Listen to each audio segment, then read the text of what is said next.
Hey everyone, it's Michael Zapersky, and today I'm here with Domenic Rinaldi. Domenic, welcome. Hey, thank you very much. Pleasure to be here.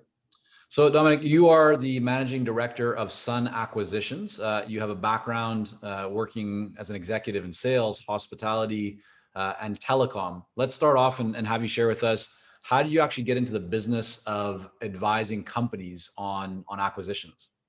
Yeah, so about 16 years ago, almost 17 years ago now, I found myself in transition and I was, trying to figure out the next step. And after having worked for venture capital backed companies, private equity companies, publicly traded companies, I decided that I really wanted to go own my own thing. And this was my opportunity. It was not never going to be a better time than right now to go out and look at that. And so I went out in the marketplace and started to search for businesses that, might appeal to me, given my background and my skill set.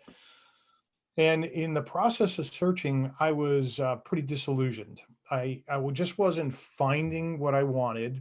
And I knew I didn't want to start something from scratch. I didn't want to take the bet that I was going to start with no clients, no service, nothing. And I said, so I knew I wanted something that was already built, where I could see historical performance, and I just wasn't finding what I wanted. And in the process of doing that, I had gotten introduced to a couple of people, and the opportunity to potentially buy a mergers and acquisitions firm came up.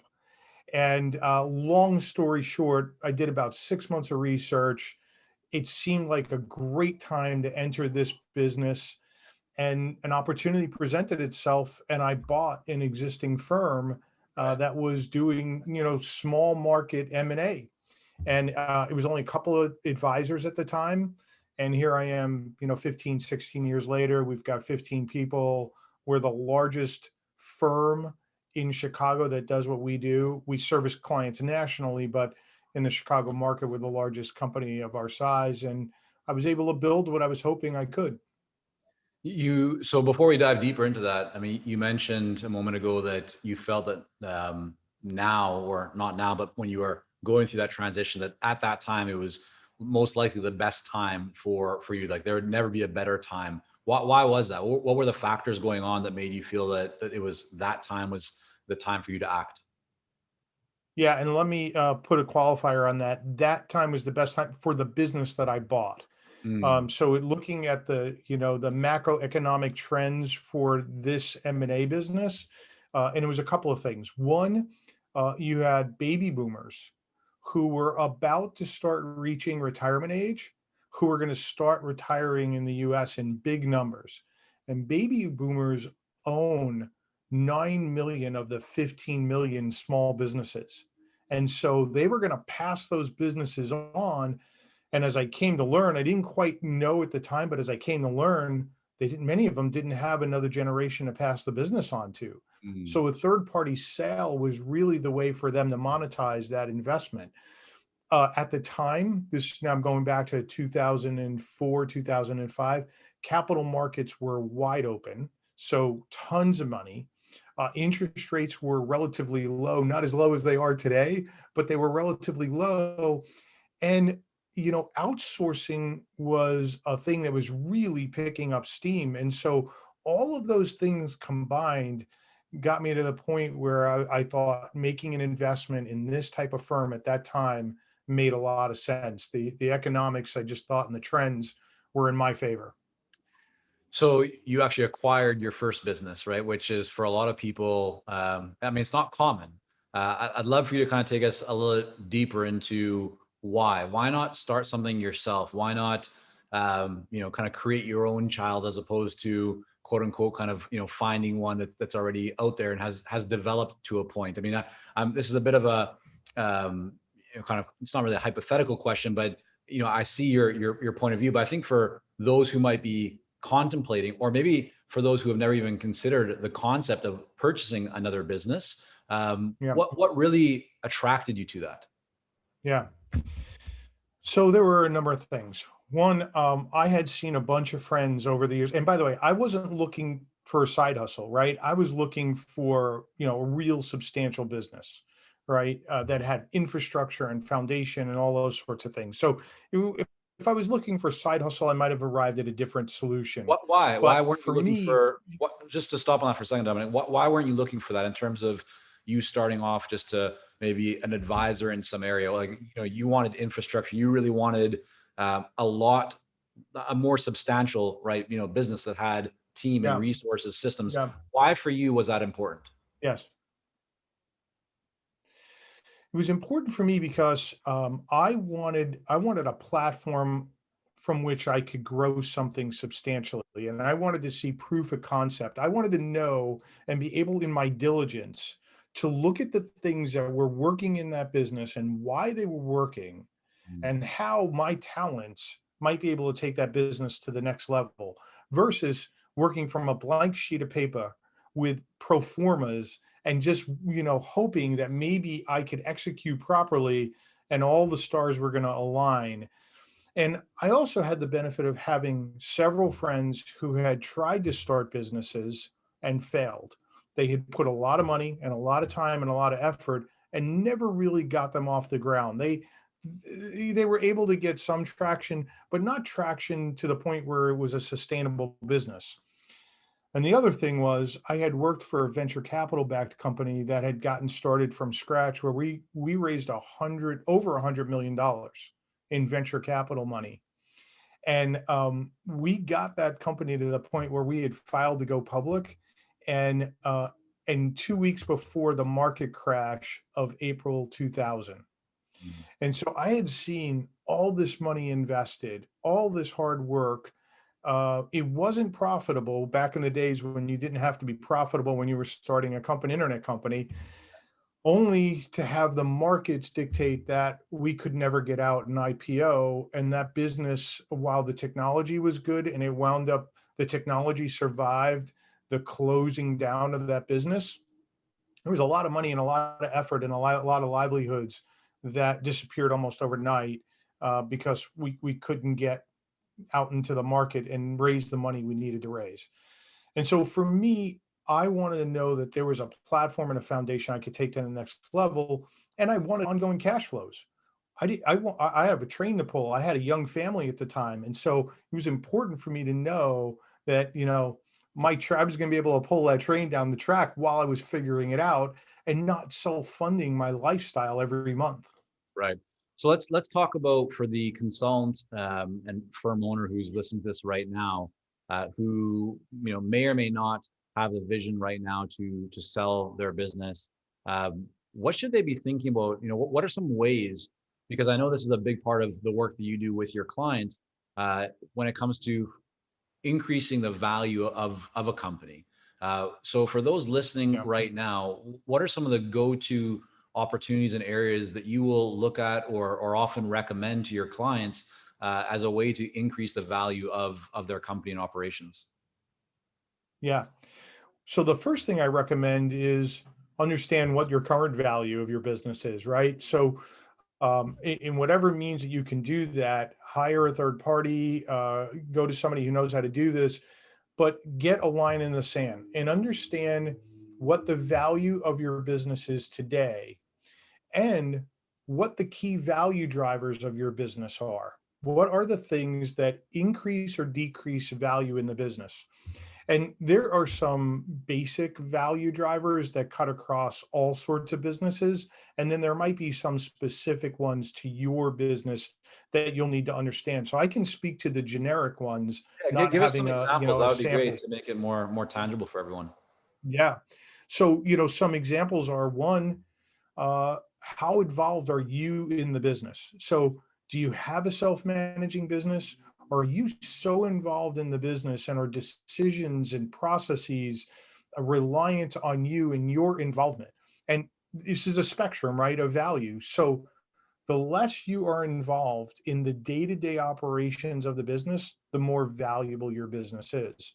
And the reason for that is when you do decide to go to market and sell it, if a new buyer comes in, there's less risk for them when they take over that business. You're not controlling any really day to day pieces of that business. And so they've got a tremendous amount of comfort that when they take over, operations are going to continue with or without you. You Right. know, if my litmus test on that is you as an owner can go away for 2, 3, 4 weeks and the business still operates, you have a self-managing business. You've increased the value. Mm. Recurring revenues. To the extent that you can build a recurring revenue stream into your business, the value of your business is going to go up dramatically. A lot of people think they can't do that, that they're going to have challenges. I would encourage you to pull together some people that you really trust, trusted advisors or a consultant like yourself, and brainstorm ways that you can incorporate recurring revenues into your business model. Things like, companies like HVAC companies, heating and ventilation companies, they've been able to do it through service contracts. Right. Who Sure. would have ever thought they could build a recurring revenue stream, right? An HVAC business. But lo and behold, they came up with service contracts. It's repeatable revenue. And now you just grow it larger and larger every year. Um, Vendor concentrations and client concentrations are another good example. If you have one client that represents 20% or more of your revenues, there's some significant risk there. And Mm. so, to the extent you do have clients that represent that much of your revenue, you want to work hard to mitigate that and bring that down. And to me, the gold standard is no one client it represents more than 5% of your revenues. And what that means is, if you lose a client, it's not going to be a house of cards. It's not going to bring your business down. And so, working hard to have a lot of clients and no one client representing more than 5 to 10% is a great starting point. Vendor concentrations run across the same thing. The more reliant you are on one vendor, the more risk there is in the business. Right. And when it does come time to sell the business, buyers are going to look at all of these things. And what are we talking about, Dominic, in terms of the multiple? So let's just take a very simple number, $1 million as kind of top line revenue for a professional services firm. If that Mhm. company is, let's say, quite heavily owner reliant, meaning that the owner is Mhm. still a key part of sales, marketing, maybe even delivery, and then compare and contrast that to a company that is doing $1 million, again, top line, just to make it simple. They have recurring revenue in their business. They have less concentration, so a more diversified kind of portfolio of clients, not relying too heavily on any given client. And the business owner themselves is involved, but not so heavily. They're able to step out for a couple of weeks at a time. What are the different kinds of multiples that somebody might expect in the world of kind of a consulting business, professional services, for those two different situations? And I know it's hard because there's lots Yeah, of case look, by there. cases, but just a range so people have an idea. Yeah, and like you said, I mean, it's really almost impossible to answer the question because there's so much more you have to know. But Sure. let's throw something at it, right? If you've got a business where it's not self-managed, I mean, you could get something as low as a 1 to a 3 multiple, whereas you have a self-managed business, it's not reliant on you, there's recurring revenue, that multiple could be a 3 to a 5. Right. And now, what's the multiple against? The multiple is against what we call adjusted EBITDA, which is EBITDA when you add back owner benefits, discretionary expenses, things that the owner is getting that won't be expenses in the business if they were to sell it. So we call that adjusted EBITDA. So you're multiplying against that. But that's a dramatic difference, right? You talk about a 1 to 3 versus a 3 to a 5 Sure. could mean meaningful difference on a purchase price and a sale. Yeah. And what about the consultant or owner right now who's listening or watching, and maybe they have absolutely no desire or plan to sell their business? I think a lot of the things that you're talking about here, we've seen this in our own business, uh, have an impact and can be quite beneficial, even if you don't plan to sell. Can you talk a little bit about, what are some of the areas or things that people should be doing regardless in their business, whether or not they plan to sell, that could help them and increase the value of the company again, whether or not they plan to do that? Yeah. And by the way, the beauty of having your own business is you don't have to sell it if you don't want to, right? You run it any way you want. But uh, increasing value if you're a solopreneur, So maybe you need to access capital from the bank because you have an opportunity and you need to pull in money to go make an investment or do something. Clean financials are Mm. so critical. Um, you know, having your profit and loss statements and your balance sheet and your tax returns accurately reflect what your business produces is going to increase the value of your business. And why is that? Well, if you ever do need to raise money, go get a working capital line or what, the bank is going to need to see what that business really does. And unfortunately, most small businesses run the business for the benefit of the owner and they don't keep clean books and records. They put a lot of things through the business. They use a credit card. Very hard for banks to understand where the value is in that business. And so your ability to tap into capital is very limited. And in a time like now where interest rates are so low, your ability to tap into capital is really key in lots of ways if you want to grow or take advantage of certain things. Even if you just want to invest in yourself and you want that investment is going to come in the way of a working capital line. So Right. keeping clean financials, is really so important. Yeah, I love that one. What is there anything else from a systems perspective that you've seen in your experience that buyers are looking for or desire, therefore increases the value of the company that people should be thinking about right now from a systems or process or brand perspective? Yeah. So absolutely, operations manual. To the Mm, extent that you have an operations manual that lays out every step of every process and it's clear and it's updated and it's somewhere where everybody can access it and it's a living, breathing document, increases the value of the business dramatically for the reasons I talked about earlier. Now a buyer doesn't have to guess how to do XYZ. It's all documented and now they just have to find the who to go, execute right. whatever the process or the system is. So having an operations manual is really very critical. Yeah, I love that. And, I think we've seen this in our own business too, that uh, a lot of consultants, I remember like early on, I would never think of an operations manual when I was just getting started, 21 years ago, because why would I need it? It's just me. But as you start thinking about ways to grow and to have a greater impact, even if you begin just by getting a virtual assistant, then a part-time person, contractor, then full-time, whatever it might be, having that documentation, having that system actually makes things significantly more efficient and effective, because every time you go to bring someone on or the person that you have leaves and you have to replace them or whatever, those situations obviously happen. Being able to just refer somebody to, hey, check this out, watch this video, it saves you as the owner a significant amount of time. And what I always counsel and suggest to clients that we work with in our coaching program is, if you're doing something more than once, then you should be building a system or process around it, because it's likely that you're going to continue doing it over and over again. And you might think that, yeah, you don't need to document it right now because it's just faster for you to do it yourself than it is to train somebody. But if you document it once or have somebody who's working on that document it themselves, which is even better, now you have an asset in your business. And that's really what you're getting to here, Domenic. I want to ask you a question about your team. So you've, since acquiring this company, you've built the team.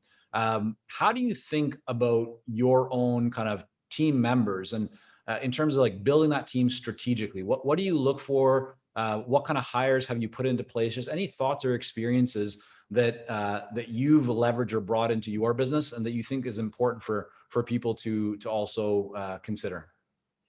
Yeah, I have a couple of things that I'll mention here. And first off, early on, you maybe take a different approach than when you start to mature. And right or wrong, but you just don't have the money to invest early on that you do, later. And so I am incredibly picky about who I will actually invite to be a part of our team. I value culture. I value how people interact with each other. And if I think somebody's just not a fit, regardless of what I think they could do for our business, top line, they're not invited to be part of the team. And in fact, I've had to make some really tough decisions in the past about people who were performing, but were terrible, I'll say partners, obviously not in a financial way, but team members. And we had to part ways because at the end of the day, having a cohesive team that really want to work together can elevate everybody's performance. And so I pay particular attention to culture and harmony and esprit de corps and all those things that I think then generate tremendous productivity across the board. How do you find that? I mean, are you using assessments, or what have you found kind of like looking back? What are your best practices when you go to hire or to build or to, to add a new team member? What are you having those people go through so that you have a better sense to essentially be able to make a better decision that gives you the highest likelihood of seeing success with that person? Yeah. Uh, I should use assessments probably, but I am a gut feel manager. Hmm. Um, I like to take people out. I like to talk to them. I like to see them in a social setting, and I like to get to know somebody. And I form, an opinion based on my gut. I know whether or not that person's really going to fit. And do I get it right all the time? No, I don't.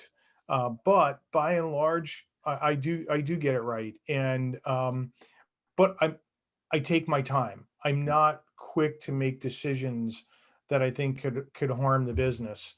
And if I feel like I just haven't met the right candidate, I'm willing to wait and continue to, sourcing.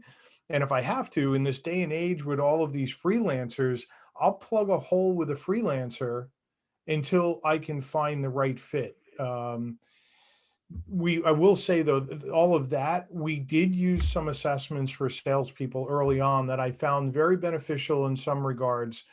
There are some things you can't catch, and these assessments can be very helpful in that regard. But by and large, I'll really want to get to know somebody over some period of time to get comfortable. And talking to who they worked for and diving deep and asking, and maybe even getting beyond the references that they gave you and filtering out to a larger network. And LinkedIn is tremendous that way, Mhm. with the connections. So we'll Right. reach through LinkedIn and talk to common connections and get some feedback. That's been very helpful for us as well.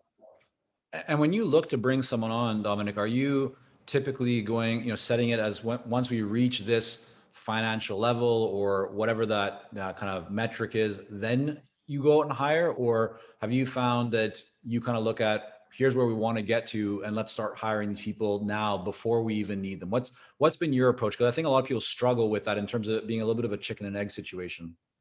Yeah, some of this may be my cautious upbringing. I was reared in a Fortune 500 company, and we had to prove that we could generate revenue before we could get resources. So I was just trained that way early on. And I also happened to work for somebody in my early career who really put us to task. We could have great ideas, and he'd say, "Great, give me proof of concept. And if it looks good, we'll invest." And so my approach has always been, I've got to prove that there's something there for me to go make the investment. And it Mm. doesn't have to be much, but I've got to see the needle move, one way or another in order to get comfortable. But if I see that there's a possibility, I'll go make the investment then. Got you. Let's shift for a moment here. I mean, you provide several different services. I mean, you help people who are looking to buy a business. You help people to sell a business. You also provide advisory services for clients. So you are providing a lot of consulting related work in your day to day at the firm. What are you doing right now to attract new clients? So whether they are the acquirer or the seller, I mean, just kind of talk us through what are you guys doing as a firm right now that you're seeing works best to attract the right kind of clientele? So I'm I'm not certain what the answer to that question is, because one thing I'm really proud of is we will try things. Like, we don't make big bets, but we'll go try stuff. And 2020 has been a banner year for our company. It's been our best year ever on Mm. record. And that's on the heels of 2019 being our best year. We crushed last year. So I've had some capital to go try a bunch of things, and we did. and with very mixed results. Yeah, And tell us like what did you try and what worked best and what worked or what didn't work at all? yeah, so let me say we're a very high ticket item, right? I mean, we're not a, we're not a $1,000 to, I mean, we're very high ticket item, right? And What so does that mean? Give us a sense. Are we talking what's like your average engagement, 25,000, 100,000, less, more? we're six figures. Got We're you. six Okay. figures. When we sell a business, we're six figures or multiple six figures. Okay. On the consulting side, it could be far less than that, but on the acquisition side, where we're helping people buy and sell, we're talking six figures. Okay. And so, what I know is that Facebook doesn't work for that clientele for Right. sure. Doesn't work. Um, Facebook ads, it just doesn't work. Yep. Even Google ads, at one point in time, they were okay, but even Google ads is proving to not be very good. And so we're actually moving away from Google ads, pay per click. We'll stop doing Facebook completely. We tried YouTube. YouTube's also not a fit for what we do. And we're moving more to LinkedIn. LinkedIn and webinars are the two things that we're honing in on. And quite frankly, my podcast has been a great way to generate firm interest. And if not interest, solidify relationships where we've been having discussions, and they can go listen to a couple of the episodes Right. and realize we really are subject matter experts. Is there a typical entry point? I mean, is your team going out to different businesses based on lists that you find and sending emails and making phone calls and contacting through LinkedIn? Or like, are you guys doing a lot of outbound or is it mainly inbound? So I have a small business development group that supports my advisors, and we'll do outreach through Okay. that business development group. Although that's become very difficult in this pandemic environment. As you know, lots of folks are not in their offices, and so reaching people in their office is become virtually impossible. And unless you have a cell phone, that's become really hard too. So assuming that that's going to be the case for some period of time here, we've migrated now to LinkedIn as a natural way to try to connect with people. And how important have you found it in terms of your marketing to really identify the right type of person? Because from what I know, LinkedIn doesn't necessarily show you that somebody is looking to sell or to buy a business. You can identify how many years that person has been in the business. You can identify industry, geography, a whole bunch of other criteria, but kind of give us a sense of what you guys are doing, or how you think about criteria and kind of search filters to really hone in on the right type of ideal client so that your outreach is targeted. Yeah. So this gets to a little bit of strategy and why we built our new firm K2 Advisor. Uh, the odds are that the number of people that are going to be ready today and at the point where they want to buy and sell is very small.